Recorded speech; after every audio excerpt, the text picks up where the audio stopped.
Hello dear students, in this session we will be discussing about soaps and detergent. If you remember, in our previous session we discussed about functional group. Before we proceed to soaps and detergent, there is a term known as homologous series.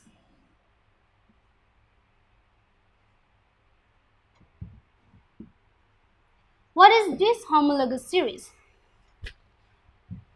It is a series of compounds belonging to the same family, having the same properties, same chemical properties. The only difference is that they differ from their constituent members by CH2 group and 14 atomic mass, AMU. They are the members of the same family. They also have the same properties, same chemical properties. The only difference you have to remember is that they differ from the constituent particle by CH2 group and 14 AMU. Just remember this for the homologous series. Now let us go to our main topic, which is soaps and detergents. First we will see soap. What is a soap? A soap is a sodium salt of long chain carboxylic acid.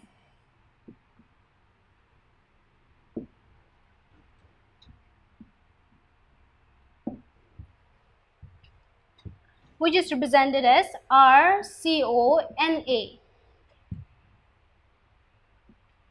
R is the hydrocarbon chain, because in soap the long chain that we are talking about, it is a hydrocarbon chain. So soap is basically a sodium salt of long chain carboxylic acid. Now what are the raw materials needed in order to manufacture a soap? The raw materials which we can use are vegetable oil or animal fat. The second will be sodium hydroxide. Third will be pinch of salt. The first raw material which we need to take is vegetable oil or animal fat, which will be added with sodium hydroxide. Then a pinch of salt will be added. As a result of this reaction and addition of pinch of salt, what happens is that some precipitate starts forming.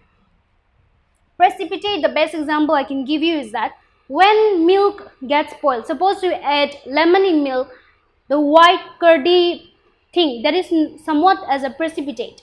So a precipitate starts forming. That precipitate is the soap. That means soap is formed as a precipitate with glycerol.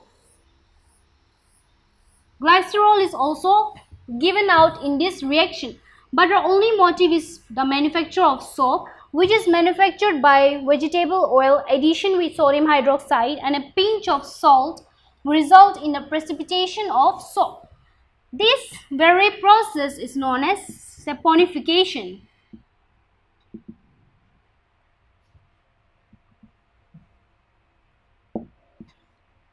This saponification means manufacture of soap with the help of vegetable oil, sodium hydroxide and a pinch of salt.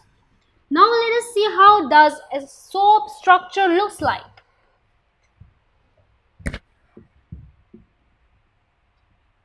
I'm sure all of you have seen the larva of a frog, that means all the kind of baby frogs. Those are the larvae of frog which have head and then tail, somewhat similar to small fishes, but those are not fishes, those are the larvae of frogs. So the structure of soap also resembles the larvae in this manner. These are the long hydrocarbon chains, and here attached are the negative and the positive charges. These positive and negative charges are basically the sodium salt. So these long chain are the hydrocarbon chains, that means they are made up of hydrogen and carbon, and that is made up of ionic part, that means this sodium salt. So this part, this long chain is known as the tail, and this ionic part, the charge that you see, this is known as the head.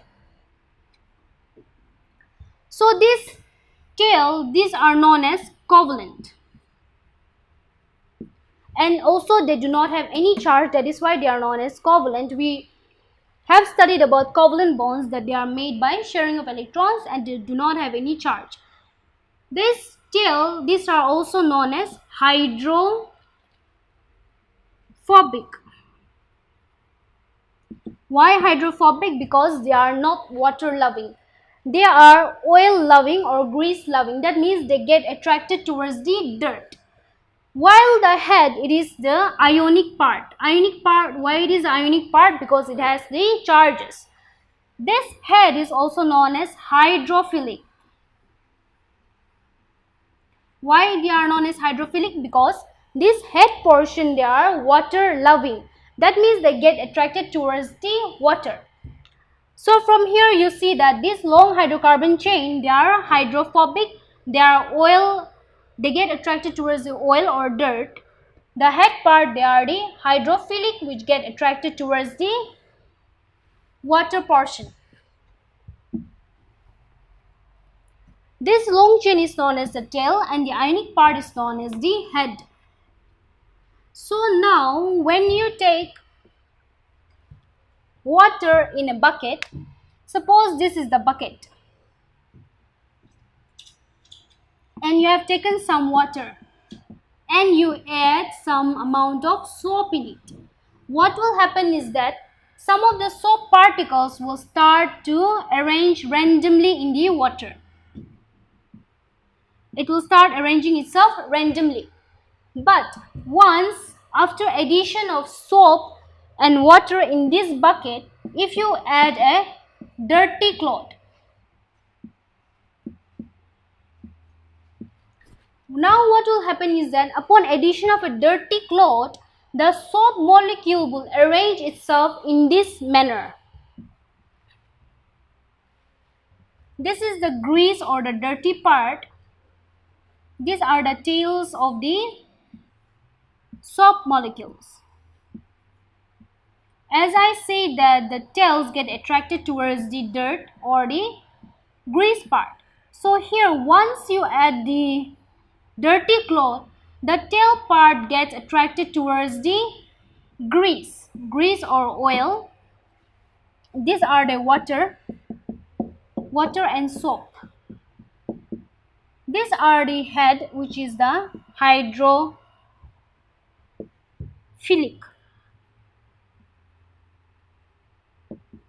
This hydrophilic head is pointing towards the water portion, while this hydrophobic, they fear water. The tail portion, they fear water. That is why they are not pointing towards the water, but they are pointing towards the oil, because as I said, the tail part of the soap molecule would get attracted towards the dirt or the oil. So the tail part is getting attracted towards the oil and the head part is getting attracted towards the water. This is how the arrangement takes place as soon as you add a dirty cloth in a water. This head part is known as, this tail part is known as hydrophobic.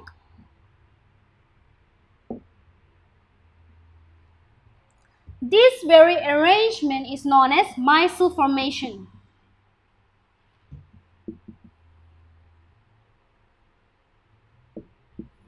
Here, what are we talking about? We are talking about the cleansing action of soap.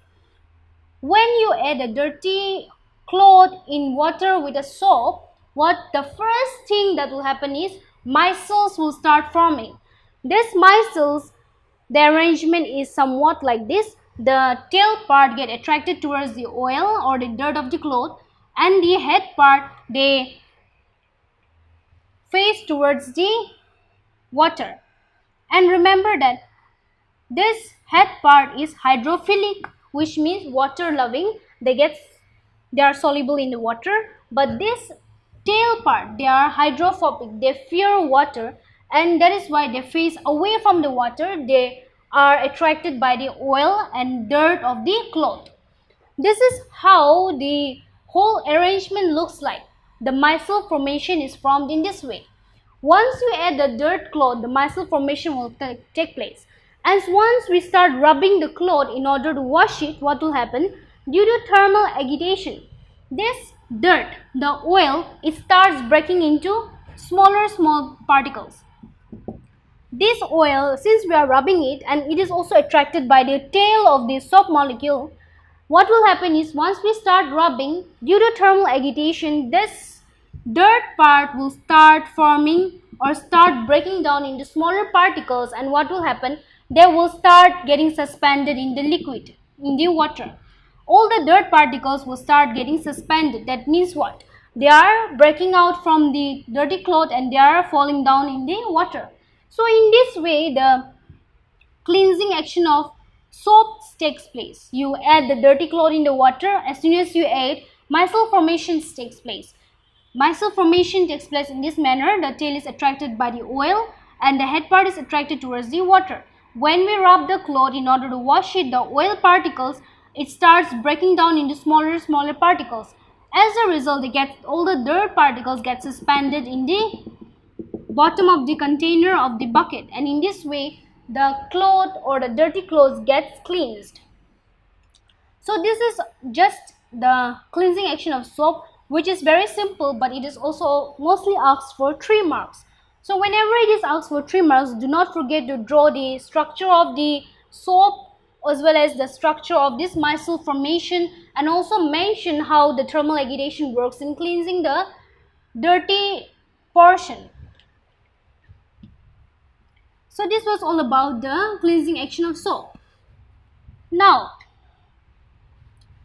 soap also comes with many limitations. Soap, we need to take soap in larger quantity, and it does not work in hard water.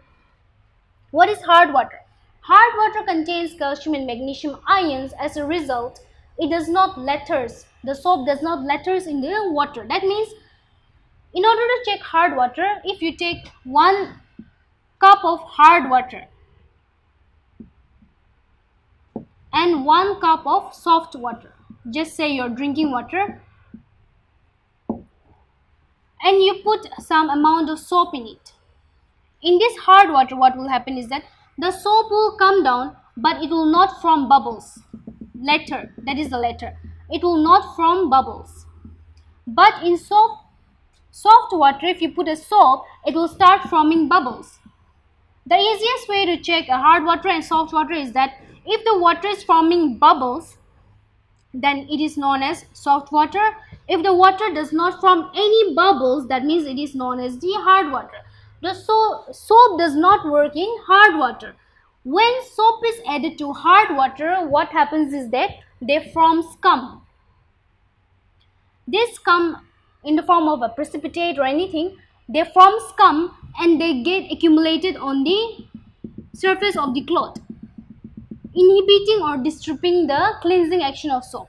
So it is not possible to use soap in hard water because they form scum whenever they are added to hard water. They do not form bubbles, and as a result they stop the cleansing action of the soap. But at the same time, the advantage of soap is that it is biodegradable. That means even if we dispose soap in the environment, it will be broken down into smaller substances by microorganisms. As a result, it does not cause any harmful pollution to the environment. Now this was all about soap. Now let us quickly see about detergent.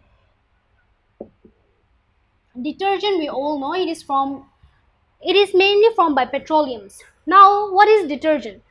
Detergents are sodium salt of long chain sulfonic acid.